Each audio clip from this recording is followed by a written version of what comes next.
রক্তঝরা photograph. Shahed ছিল একজন photographer. পুরনো বাড়ির ছবি তুলতে তার ভীষণ ভালো লাগত।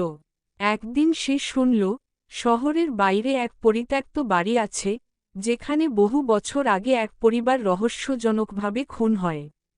কৌতূহল সামলাতে না পেরে সে ঠিক করল, সেখানে যাবে এবং কিছু ছবি তুলবে। সন্ধ্যার একটু পরেই সে পৌঁছাল বাড়িটিতে। জায়গাটা ভয়ঙ্কর নীরব।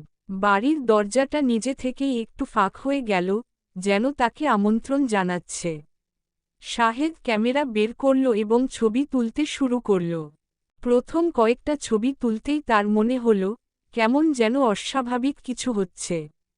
বাতাসে এক ধরনের পচা গন্ধ ভেসে আসছে।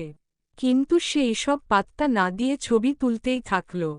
একসময় সে বাড়ির ভেতরের একটা বড় আয়নার সামনে গিয়ে দাঁড়াল। ক্যামেরার ফ্রেমে নিজের প্রতিচ্ছবিটা দেখার পরই তার গায়ে কাঁটা দিয়ে উঠল। কারণ আয়নায় শুধু সে নয়, তার ঠিক পিছনে দাঁড়িয়ে ছিল এক বীভৎস চেহারার মেয়ে। তার মুখ বিকৃত, চোখ গর্তের মতো কালো, ঠোঁট থেকে রক্ত ঝরছে। শাহেদ আতঙ্কে পেছনে ফিরে তাকাল, কিন্তু পেছনে কেউ নেই।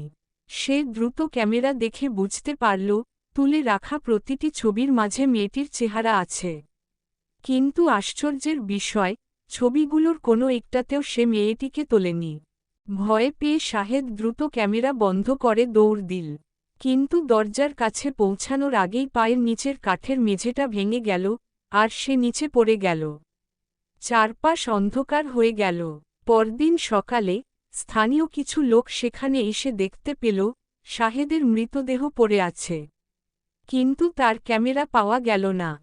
কিন্তু এরপর থেকে যখনই কেউ সে বাড়ির আশেপাশে ছবি তোলে, কোনো না কোনো ছবিতে এক বিকৃত মুখের মেয়েকে দেখা যায়, যে ঠোঁটের কোণে অদ্ভুত এক হাসি নিয়ে তাকিয়ে থাকে।